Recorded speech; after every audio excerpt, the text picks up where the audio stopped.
Whoa, hey, Milestone, we have a Cooper Webb to my left and an Adam Cianciarulo to my right, but do you see the issue here?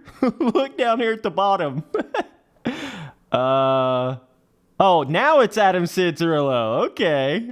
It was definitely not showing the Adam Cianciarulo picture. It was showing the Cooper Webb picture on the above the Adam Cianciarulo name. Oh man, rewind the video, boys. That's a weird little bug. Oh, Spency boy timing the gate out here. Oh my God, what a hole shot, dude. Okay, boys, we're running a full realistic race here on Daytona. I really wanted to come in here and take a look at, what this terrain deformation really does in this game. Almost like a rut tester style video here. What better track to do it on than Daytona, right? You'd have to imagine we would get something going here with that. Oh, Spency boy. So, yeah. Bro, I'm going to have to make a game, I'm going to have to make a video on the graphics of this game because it is just weird.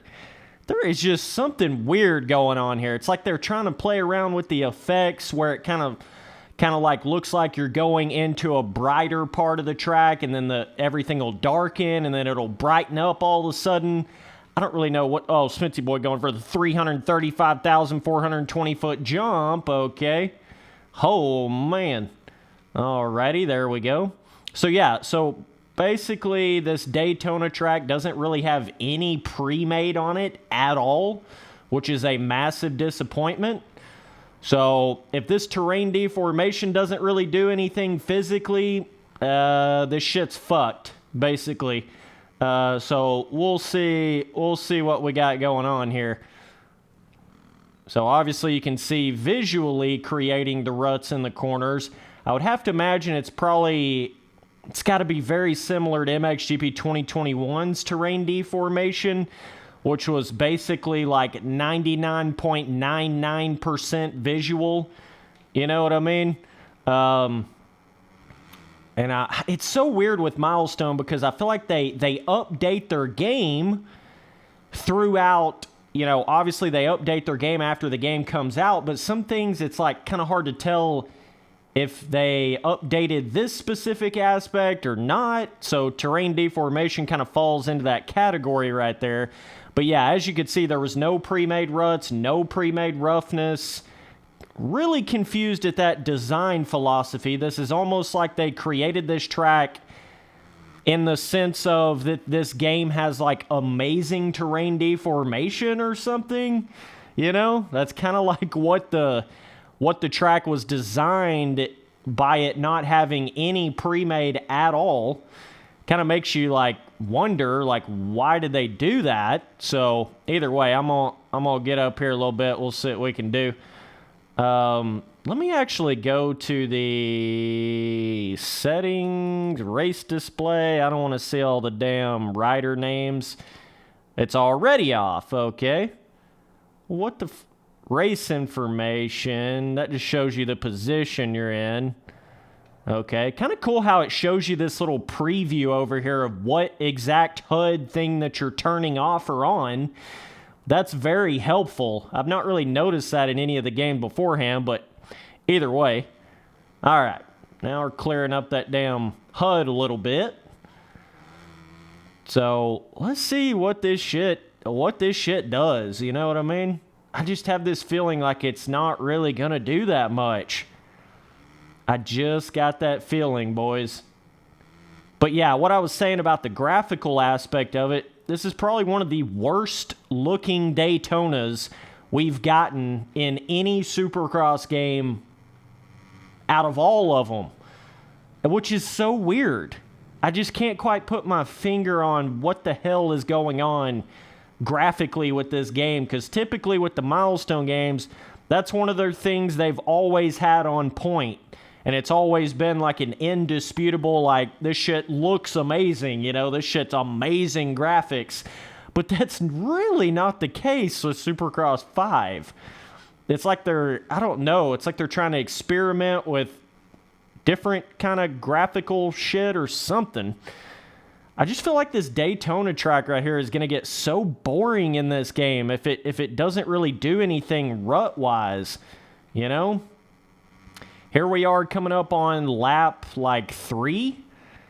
So you could imagine, like, a random, like a shorter race or a online race or something like that.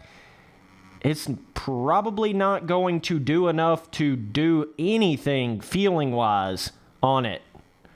But we'll take a look. I had to at least come in here and do one of these videos on Daytona. So, yeah, I don't know, man. Okay. I mean, you can see it starting to try to form some shit, but I highly doubt, highly doubt this is really going to do all that much of anything. And that's the thing with the Milestone game. See, when Milestone just puts a little bit of a feeling to the terrain deformation, all you Milestone fanboys lose your brains because you've not had a physical feeling to the terrain deformation really at all since like MXGP3, and even back then that was just barely. You've never had a Milestone game that's really had a terrain deformation system. I'm just going to come out and say that right now. You've never really had a Milestone game, dirt bike game, that's actually had a terrain deformation system to it, period. Some of you boys see it's like Milestone lowers the bar so low with certain elements of their game. They lower the standards so low that when they just do a little bit of it in one of the games, it kind of makes people lose their shit a little bit, you know? I'm just very confused that even if this game had some legendary-ass terrain deformation or whatever, which I can guarantee you it doesn't have, but even if it did have, you'd still think they would have put some pre-made ruts on this Daytona track. What the fuck you doing, Milestone? I mean, bruh. Like, you're just going to have perfectly, freshly prepped, perfectly smooth, like, literally first practice session at Daytona, or, you know, very first 250 heat race at Daytona type vibe here. I just don't understand it. I don't understand who the hell made that design choice. Milestone, if you had me working for your shit, I would have forced you to put some pre-made ruts on this track. I would not have let you come out with a full-blown Daytona with not a single fucking pre-made rut. Like, what the fuck? I'm just kind of mind-blown right now that that's what we have here. After all the Supercross games and all the MXGP games, finally they start putting some pre-made ruts on the MXGP games. But, you know, you want pre-made ruts on your new Daytona and Supercross 5 in 2022? Nah, we can't do that for you now. No, fun detected, boys, fun detected. Milestone can't let us do that. I mean, it's just like, God damn it. You know, it's so unfortunate because I feel like Supercross 5 had quite a bit of potential to it, but starting to get that feel that, like, it may not fully reach its potential that it kind of has, you know, with the track designs and the lack thereof of ruts and roughness, and why were those whoops not bigger? I don't know, you know, shit like that really just kind of. This track definitely gives you that feeling like you're just blindly holding the gas down and going around the track. There's just nothing to this shit. That's like a Daytona. The thing about a Daytona is if you ain't got the ruts and the roughness, you ain't really got a whole lot of anything. You know what I mean? It's kind of like having a motocross track without ruts and roughness. What do you really have? Not a whole lot, you know? So it's kind of a similar situation, similar story right here. Kind of do a little bit of a bounce rhythm right there, but all right. I mean, yeah, it's got the sandy spots, and the sand does feel different than the other dirt spots on the track, which is cool. But, I mean, you can see we're on lap probably 5 or 6 at this point. So this is about the most you're going to see with the terrain deformation in 90% of your racing situations on Daytona. You know, I feel like it's pretty rare for people to come in here and run more than like 6 or 7 laps on a certain track in one of these dirt bike games. They have to like be specifically purposely trying to do that. Like if you're just going through the story mode, you're probably not going to race full realistic. I mean, maybe some people do that, but you know, if you're racing in an online race, I can pretty much guarantee you're not going to be doing realistic length races, you know, and for the most part, when you're just hopping on a track to run a race real quick, you're not even going to, this is the most you're going to see on this track, deformation wise. So if it's not doing any more than this in the first like 5 or 6 laps with a full gate, that's a problem, you know, with how much of there's not really pre-made ruts or roughness on this track. You can see the problem that it has here. We'll see if it wears down these jump faces any. Bruh, I don't know. I don't know, bro. Boys, be sure and hit that notification bell for the channel. I know I'm uploading a shitload of Supercross 5 videos, so it'll be kind of tough for YouTube to send out all those notifications. All you got to do is go to the front page of my channel, right beside the sub button, and you hit that little notification bell. Put on all them notifications if you want to for the Spency Boy. Really helps out the channel, dudes. You boys go follow me up on Instagram at Spencer Turley, no spaces and no capital letters. If you want to get involved in the Discord, all you got to do is DM me on Instagram. Let me know you want to get in the Discord. I'll get you in there.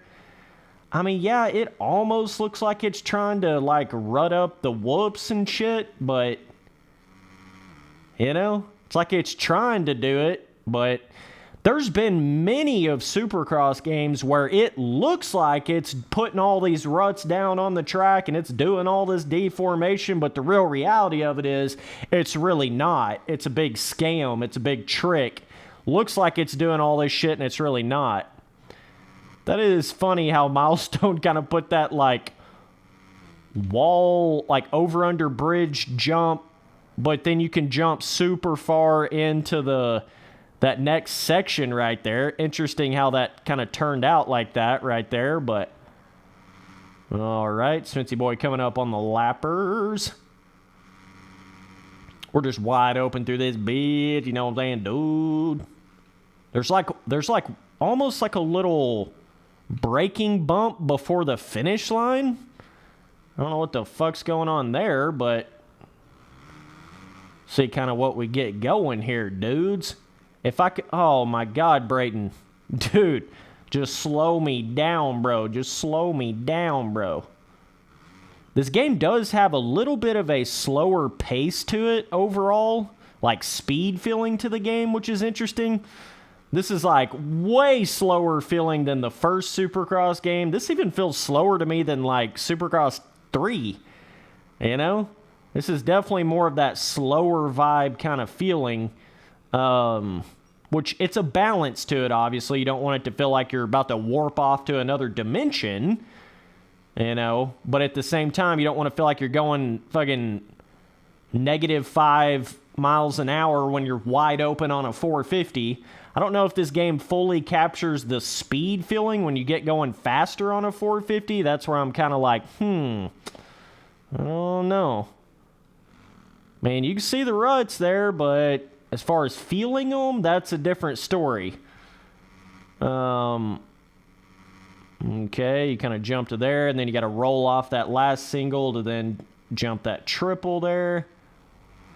All right, it's doing a little bit, you know, doing just a little bit, but that's the whole problem. It's like if you got to come in here and run 10 laps before you feel anything at all, barely, even in a micro sense, if it takes you 10 laps to do it, how much of a deformation system really is that? You know, you think about games like Reflex, if you get on a track with a full gate, full 12 riders on a gate, like, you're going to feel that deformation on the second or third lap, you know?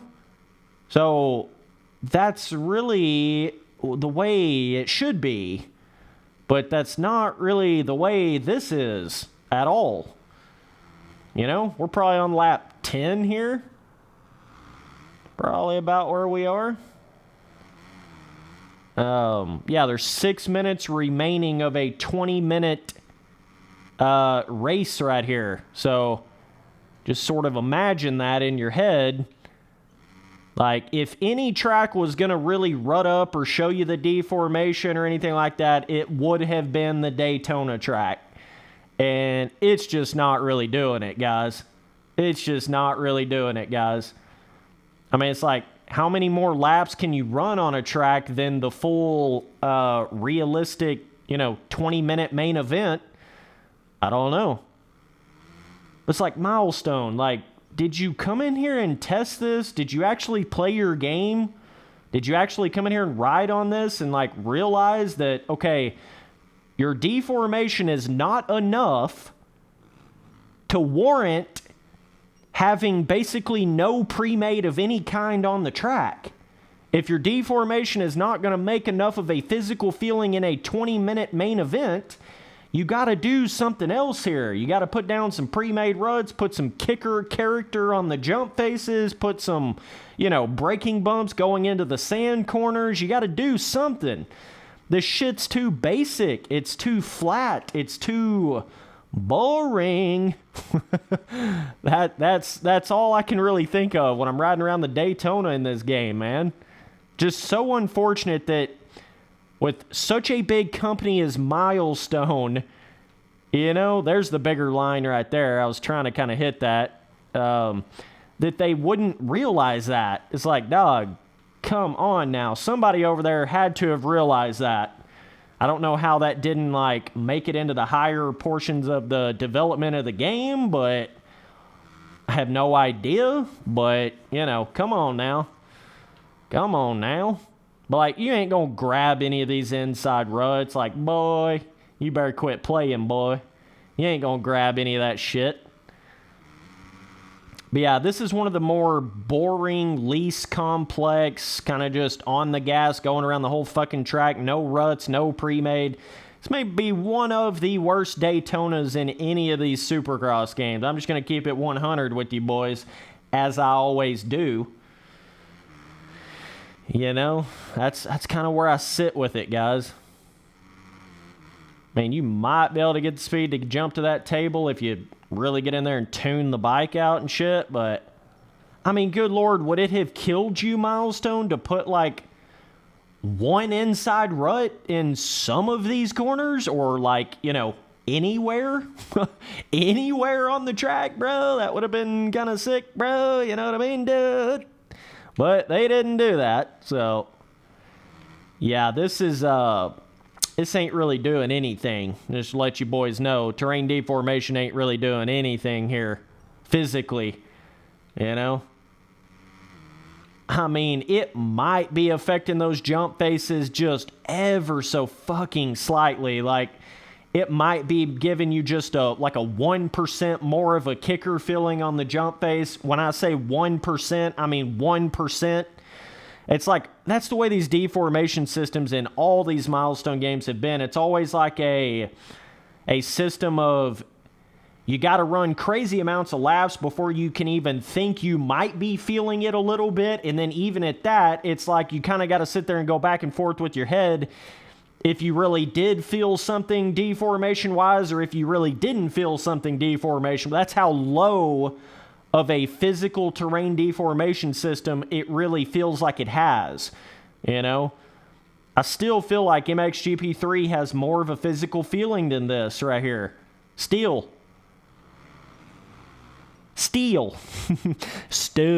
boys. We got 1 minute 49 remaining here, so alrighty, Smithy boy finally spun it out there. Yeah, I don't know. Just a bizarre development decision. I keep jumping to the right of that. Not really sure why I'm doing that, but okay. It's how much fun can you really have on a Daytona track, like I say, that doesn't have a whole lot of terrain deformation and also doesn't have a whole lot of pre-made?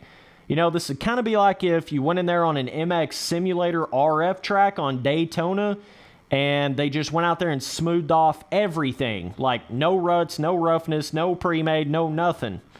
Imagine how boring that would be. Hell, even with the Erode system of MX Sim, that would be pretty shitty. But, like, of all of the tracks in the Supercross series, the one that you cannot have this basic and no pre-made, it's Daytona, man. You know, this is the one track you don't want to fuck up the damn pre-made on it, because then it don't even really feel like Daytona. You know, that's the only sort of vibe I can get from this right here. So, nonetheless, guys, I mean, I don't even have to finish this race, but, I mean, you can see, it's like, but one thing I will say, see, I've turned my, let me show you guys something right here. So, they've added a lot more controller vibration to this game, okay? So, typically, when you first get into this game and you have it on normal, it's actually a lot higher of a vibration than you would have had like on Supercross 4 or 3 or whatever. So don't get tricked up by that controller vibration shit they've added into MXGP 2021 and Supercross 5. If you lower it back down to low, that's going to be more like your typical controller vibration that you would have had in the other Milestone games. So I think Milestone's kind of banking on that higher, like, 2 or 3 times the controller vibration than you had in the previous Supercross games. I think they're kind of banking on that, making it feel more like you can actually feel the terrain deformation and shit, and I think they did that with MXGP 2021 as well. But don't get tricked up by that bullshit. You know what I mean? Turn your vibration on low, and then you'll realize you're not really feeling that deformation, dog, physically. You know what I mean? So that's a little element to it right there that you got to pay attention to. But, yeah, just not a very complex Daytona, not a very skill gap Daytona, not a very interesting Daytona, not a very good looking Daytona. It's one of the shittiest ones, man. And it's really unfortunate because at this point you would just think in Supercross 5 that, you know, you could expect something a little better. You know, even the most hardcore Milestone fanboys would have to admit that this is kind of a piss-poor Daytona for Supercross 5. Like, I just don't know how you can really deny that, dogs. I really don't. But anyways, we're on the final lap of this. So I don't think you can run any more laps than the full realistic main event 20-minute race. So it's like, you can sit here and try to imagine if you ran 2 or 3 times the length of a 20-minute realistic main event, like what would it do if you did that in the game, but the reality of that is you can't really do that. I mean, I guess you could come in here on free roam with like some of your buddies, I guess, and try to just sit there and ride on it for like fucking 5 hours straight to see what it would do. I don't know. Like, you got to think, you know, there's 22 riders on this track, and we just ran a 20-minute moto with 22 riders on it, so it'd be really hard to do any more than that, you know what I mean? But yeah, either way, boys, that's 20 laps on Daytona or somewhere around 16 laps. 20-minute plus 1 or whatever, right? I really miss the days of the actual 20-lap main events in real life on Daytona. I feel like that really made Daytona more of a grueling next level experience. Nowadays, with the minutes instead of laps, it's kind of diminished that a little bit. I'm not a big fan of that, but nonetheless, boys, that's it for this video. Appreciate you guys watching. See you boys on that next one. Later, dudes.